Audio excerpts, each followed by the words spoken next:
یہ اسی منہج کے دائی رہے ہیں۔ ہاں شخصی طور پر کسی کا کوئی موقف، کسی کا کوئی مسئلہ، کسی کی کوئی بات اگر کبھی غلط رہی، یہ اہل حدیث کا اسٹیج رہا، یہ اہل حدیث کا پلیٹ فارم رہا کہ اپنے بڑے بڑے اکابر کی بھی اگر کوئی بات غلط پائی گئی دلیل کی روشنی میں، ہم نے احترام تو کیا ہے، ہم نے تعظیم تو کی ہے، مگر ان کے اس موقف کو قبول نہیں کیا ہے، اور یہ ہمارے منہج کی خاصیت رہی ہے۔ میرے پیارے ساتھیوں، آج کچھ ایسے لوگ بھی پیدا ہو رہے ہیں جو اہل حدیث کی دعوت کو بھی باطل قرار دے رہے ہیں، اور وہ اپنے آپ کو ایک نیا مسلک اور نیا منہج لے کر کے آئے ہیں۔ یاد رکھو، اس کا مطلب یہ ہوا کہ جو آج نیا منہج لے کے آیا ہے، مثال کے طور پر ایک نیا منہج آیا ہے کہ صحابہ کرام کے درمیان ہونے والے جھگڑوں اور ان کے مشاجرات کو کریدا جائے، ان پر فتوے لگائے جائیں، صحابہ کرام میں کیٹیگرائزیشن کیا جائے۔ یہ جو نیا فتنہ کھڑا ہوا ہے، یاد رکھو نبی نے فرمایا لا تزال طائفة من امتی ظاہرین علی الحق، میری امت کا ایک گروہ ہر دور میں حق پر رہے گا۔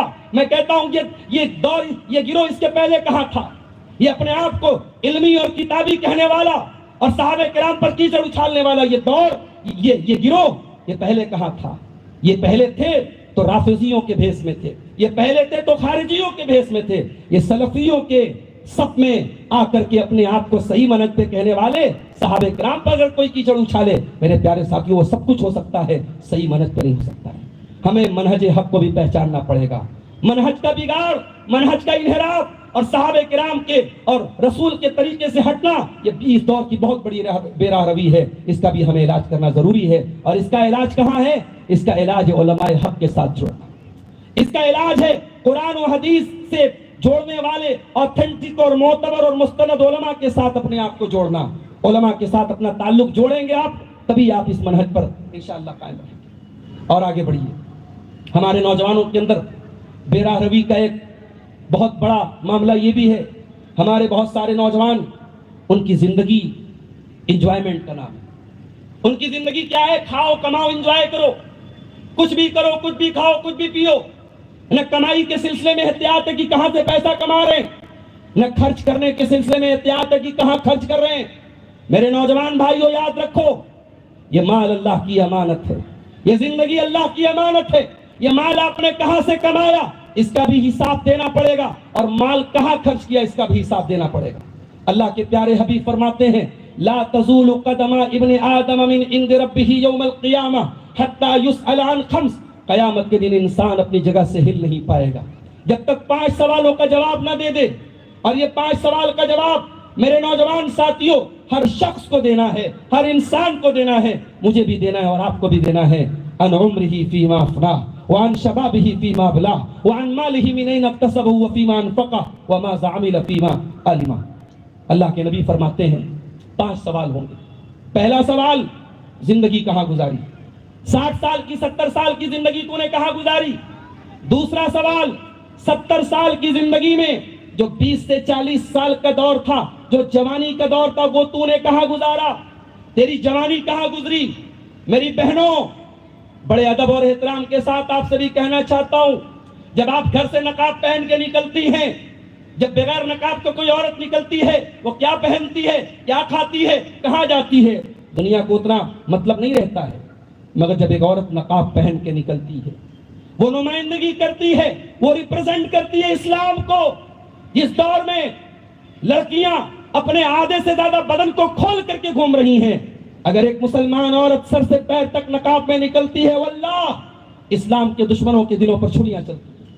آپ فیس بک پر جا کے دیکھیں، نقاب کا کتنا گندا گندا مذاق اڑایا جاتا ہے، نقاب پر کتنے گندے گندے میمز بنائے جاتے ہیں، نقاب پوش عورتوں کے تعلق سے کتنے گندے گندے جوکس بنائے جاتے ہیں۔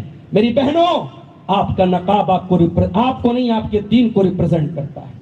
جب آپ ایک مسلمان عورت ہیں اور گھر سے نقاب پہن کے نکلی ہیں، میری بہنوں آپ سے کہنا چاہوں گا، اس نقاب کی لاج رکھنا، اس حجاب کی لاج رکھنا، اس حجاب کے ساتھ جب تم اپنے گھر سے نکلنا تو ہر ایسی حرکت سے اپنے آپ کو دور رکھنا جو مسلمان عورت کے شایان نشان نہ۔